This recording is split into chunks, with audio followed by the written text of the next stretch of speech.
I wanna choose my words nicely. When I left you 18 years ago, I removed your power over me. I suffered so much. Physical abuse, financial abuse, verbal abuse was even worse to me than physical abuse.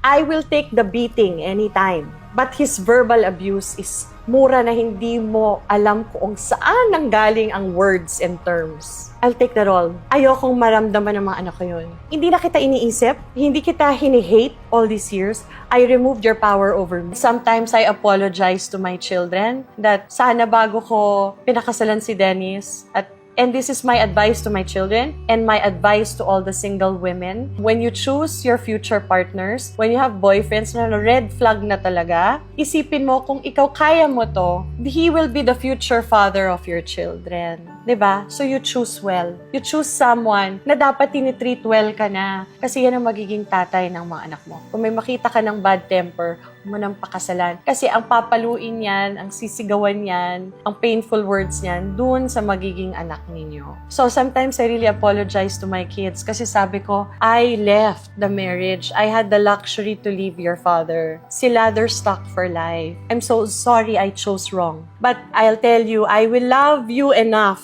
My children enough. I will protect you enough. I will enough for a father and a mother. And I will never forsake you. I love you all. I love you all.